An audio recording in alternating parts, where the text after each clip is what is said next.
Bismillahirrahmanirrahim. Assalamualaikum warahmatullahi wabarakatuh. Alhamdulillahirrabbilalamin. Puji syukur kehadirat Allah Subhanahu wa Ta'ala yang telah melimpahkan rahmat, hidayah, dan karunia-Nya sehingga pada pagi hari ini anak-anak bisa berkumpul di rumahnya masing-masing dalam keadaan insya Allah sehat walafiat tanpa suatu kendala apapun.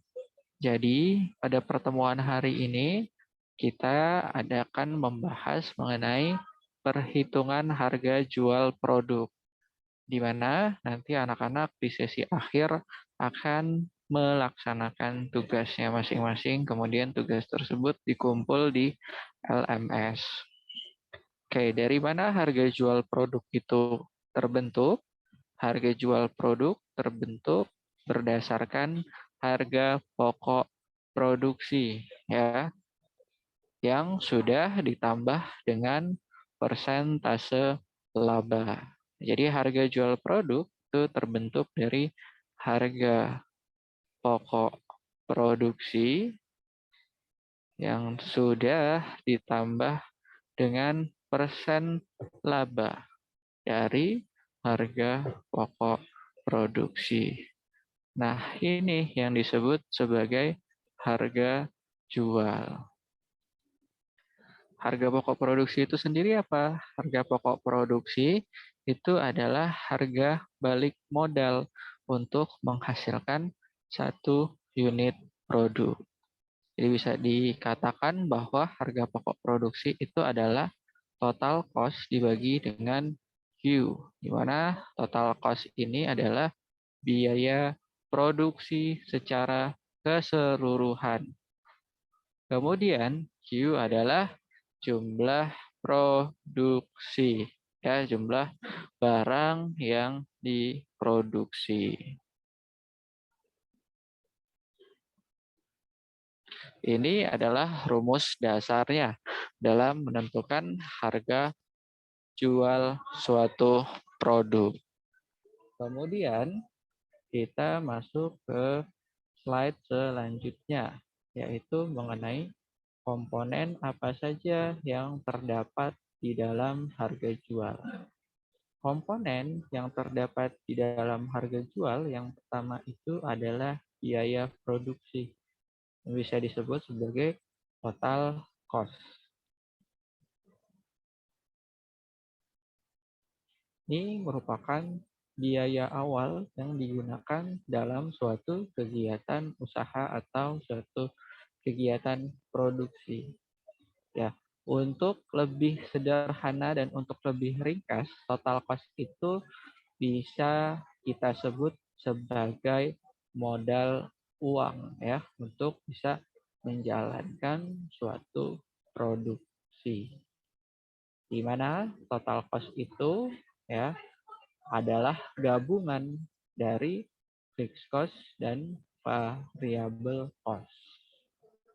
Ya, ini fixed cost dan ini variable cost.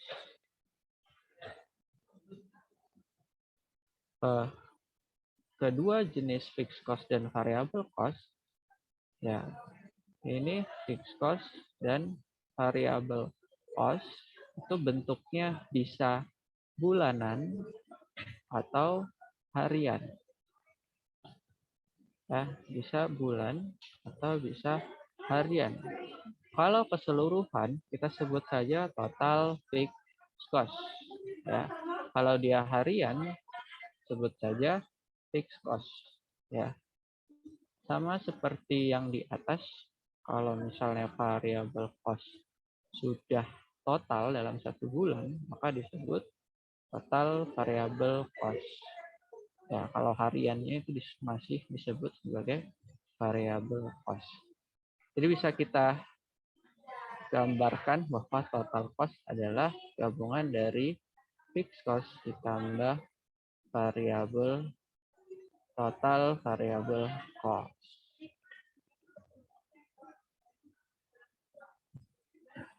Oke. Nah, kemudian ada istilah quantity. Di sini jumlah produksi. Ini bisa barang ataupun jasa ya. Tapi kalau jasa kan sifatnya dia kualitatif. Jadi seringnya itu disebut sebagai jumlah barang yang diproduksi. Baru kita menentukan harga pokok produksi. Di mana harga pokok produksi itu adalah hasil bagi dari total cost yang ini ya dibagi dengan kuantitas. Oke.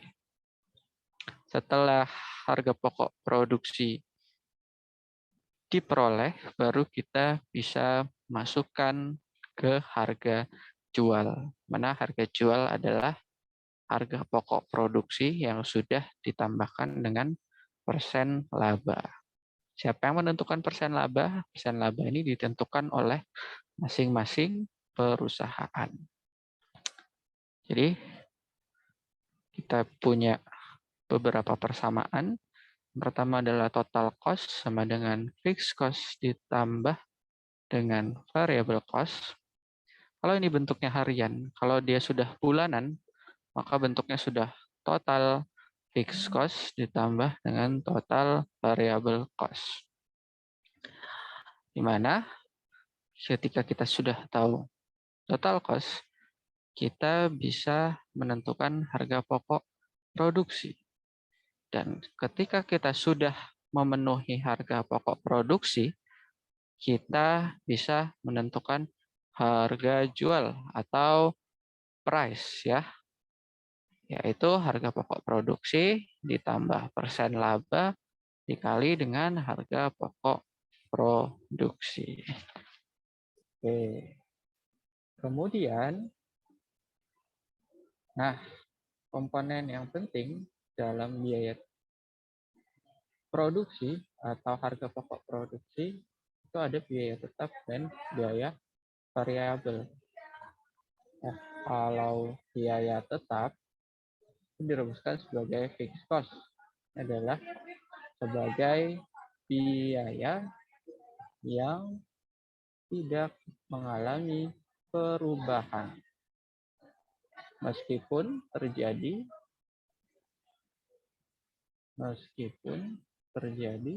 perubahan siapa yang berubah? Kuantitas ya. Meskipun jumlah produksinya itu naik, turun ataupun tetap, maka yang namanya fixed cost dia tidak mengalami perubahan. Berbeda dengan variable cost. Variable cost itu adalah biaya yang mengalami perubahan seiring dengan perubahan kuantitas. Kuantitasnya naik, maka variable cost-nya ikut naik. Kuantitasnya turun, maka variable cost-nya ikut turun. Kuantitasnya tetap, maka variable cost-nya juga tetap. Ini adalah salah satu contoh penerapan fixed cost dan variable cost dalam industri pengolahan nabati. Ya, di sini keripik pisang ya, di sini bisa dilihat tabelnya.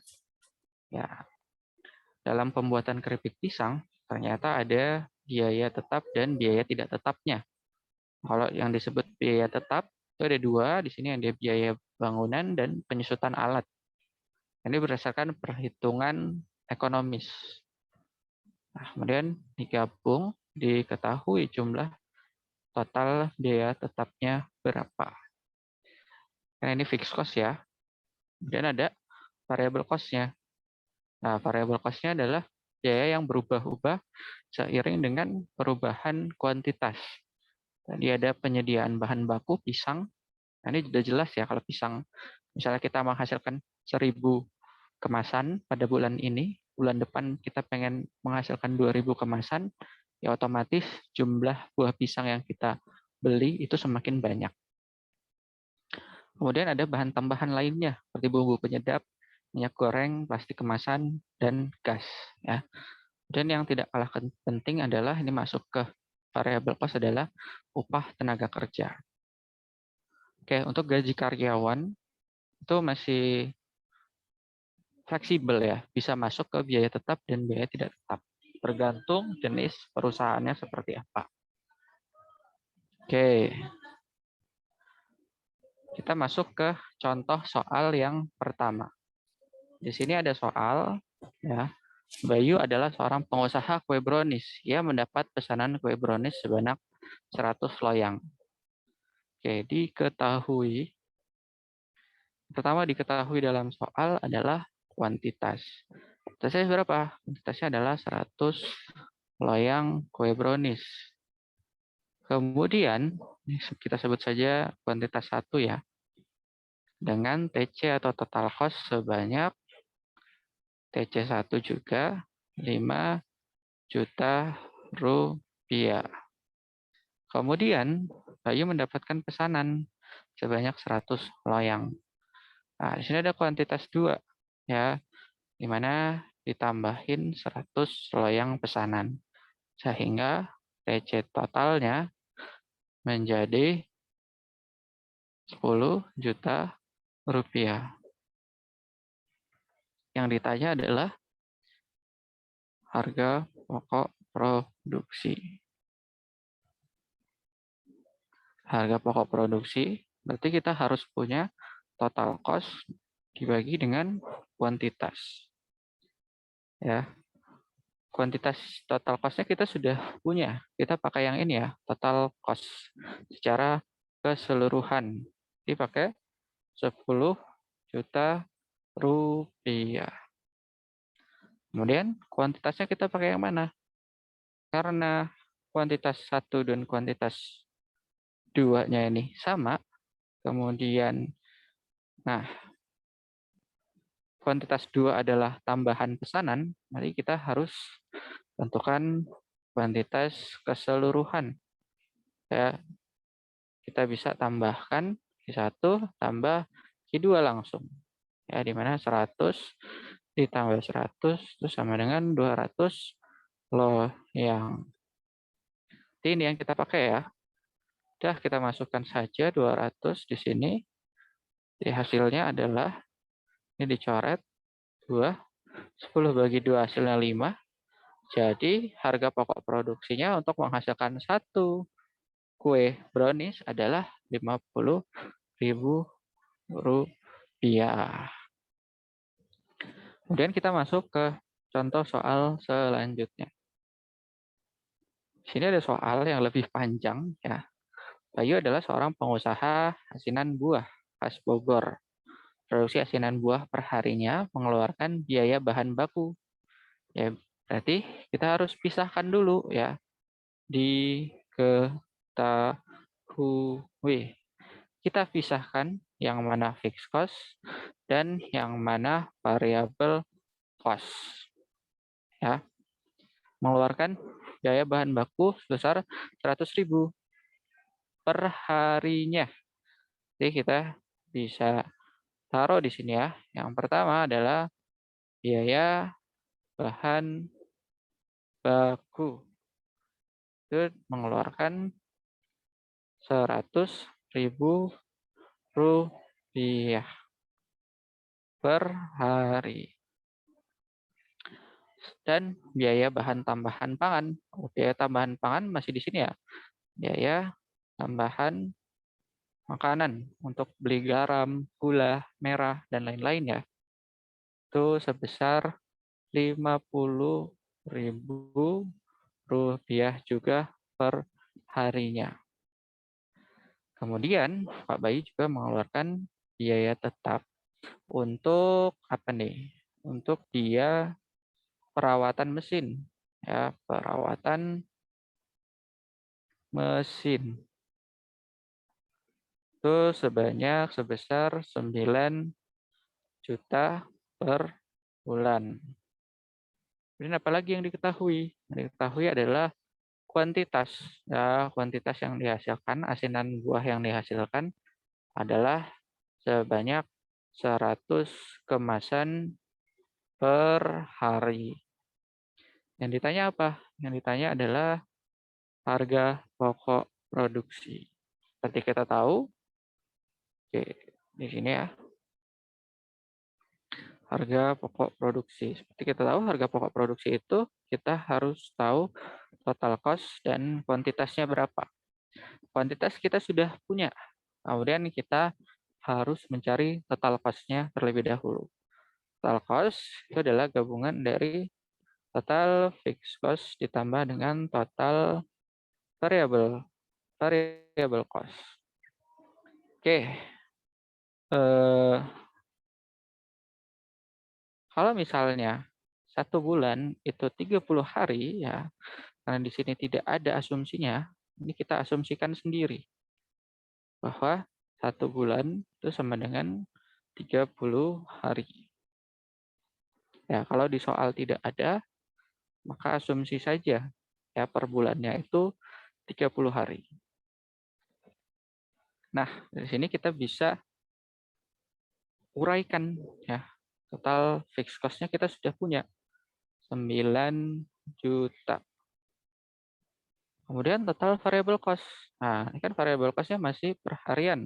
Oke, berarti variable cost ini tinggal ditambahkan. Hasilnya adalah ini tambah ini 150.000 rupiah per hari. Nah, kemudian total variable cost-nya udah tinggal dijadikan per bulan saja. Jadi dikali 30 hari. Ya. Jadi hasilnya adalah 4.500.000 rupiah. Ya. Ya, 4.500.000 rupiah per bulan. Ditambah 4,5 juta. Hasilnya adalah 13.500.000. Nah, kemudian kuantitasnya. Kalau kuantitasnya per hari 100, berarti per bulannya di total sama dengan 30 tambah 02. 3.000 kemasan per hari. Per bulan maksud Bapak ya. Nah, tinggal kita masukkan jadi 13,5 juta. Ini ada RP-nya ya. Dibagi dengan 3.000 kemasan. Berarti untuk menghasilkan 1 kemasan, yaitu kita membutuhkan biaya produksi sebesar berapa? 13.500.000 dibagi dengan 1.000. Dibagi dengan 3.000. Hasilnya adalah 4.500 rupiah. Jawabannya yang A. Oke, kemudian kita lanjut ke ya. Itu tadi contoh soalnya. Sekarang anak-anak silahkan download PPT-nya, kemudian kerjakan 3 soal ini ya. Di bukunya masing-masing ditulis rapih, ditulis diketahui, ditulis proses menghasilkan hasilnya itu seperti apa, ditulis rumusnya, kemudian dikirim ke LMS dalam bentuk PDF ya. Terima kasih atas apa yang telah diperhatikan. Assalamualaikum warahmatullahi